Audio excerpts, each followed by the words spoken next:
அங்க தூய்மை பணியாளர்கள் போராட்டத்திலயும் உங்களை பார்த்தோம். தொடர்ந்து வந்து தூய்மை பணியாளர்களுக்கு குரல் கொடுத்துட்டு இருக்கீங்க அவங்களுக்கு நடக்கிற அநீதிக்கு.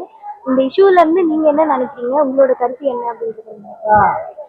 இந்த இந்த இடத்துல என்ன பேசுறதுன்னே புரியல. இது ஒரு ஆக்சிடென்டாவும் நம்மளால அது சொல்ல முடியல. இது வந்து அரசாங்கத்தின் அலட்சியம், பியோர் அண்ட் பியோர் நெக்லிஜென்ஸ். 3 மாசமா சரி பண்ணாத ஒரு விஷயத்த ஒரு உயிர் கொடுத்துதான் இந்த பிரச்சனைக்கு ஒரு வெளிச்சம் வருது அப்படின்னா அந்த லட்சணத்துல அரசாங்கம் இருக்கு.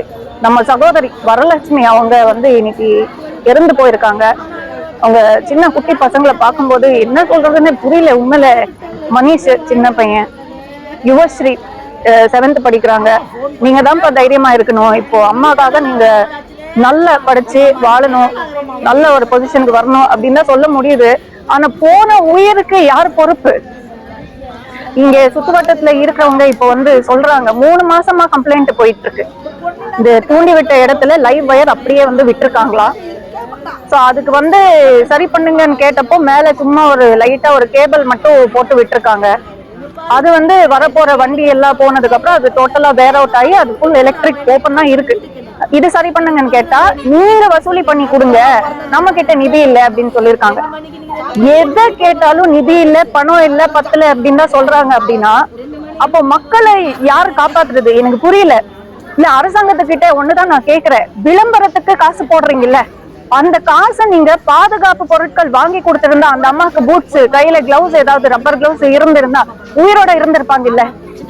சரி, நீங்க அன்னைக்கு ஆயிரக்கணக்கான தூய்மை பணியாளர்கள் வந்து போராடினாங்க.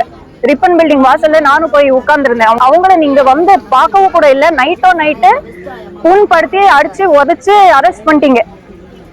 சரி, அவங்களதான் நீங்க கைவிட்டீங்கன்னு பார்த்தா இவங்க புதுசா சேர்ந்தவங்க தானே, உங்க புது திட்டம்க்கு சரி வந்தவங்க தானே. ராம்கே நிர்வாகத்துல தானே இருந்தாங்க, நிர்வாணத்துல தானே இருந்தாங்க இவங்களும் நீங்க கைவிட்டிருக்கீங்க. அப்போனா வேற என்ன சொல்றதுன்னே புரியல. ப்ரமோஷனை விடுங்க, பப்ளிக்க பாருங்க.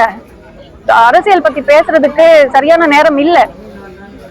ஆனா இப்பதான் வரும்போது சன் நியூஸ்ல பார்த்தேன், சரி உங்களுக்கு வந்து நிவாரணமா இது காம்பன்சேஷன் கொடுத்திருக்காங்க அப்படின்றது.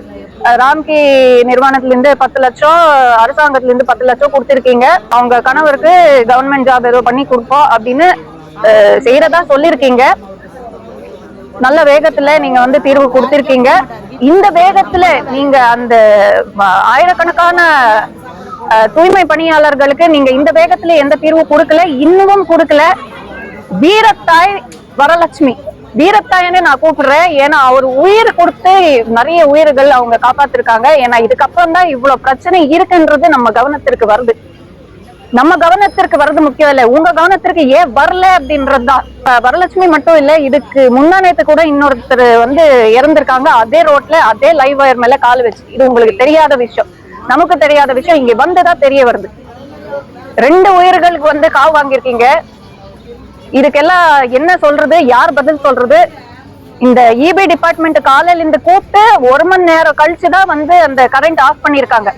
இபி டிபார்ட்மெண்ட் யார் சம்பந்தப்பட்டவங்க எல்லாரையும் கூப்பிட்டு விசாரிச்சு ஆக்ஷன் எடுத்தே ஆகணும். This is not an accidental death, it's pure negligence of the corporation and government.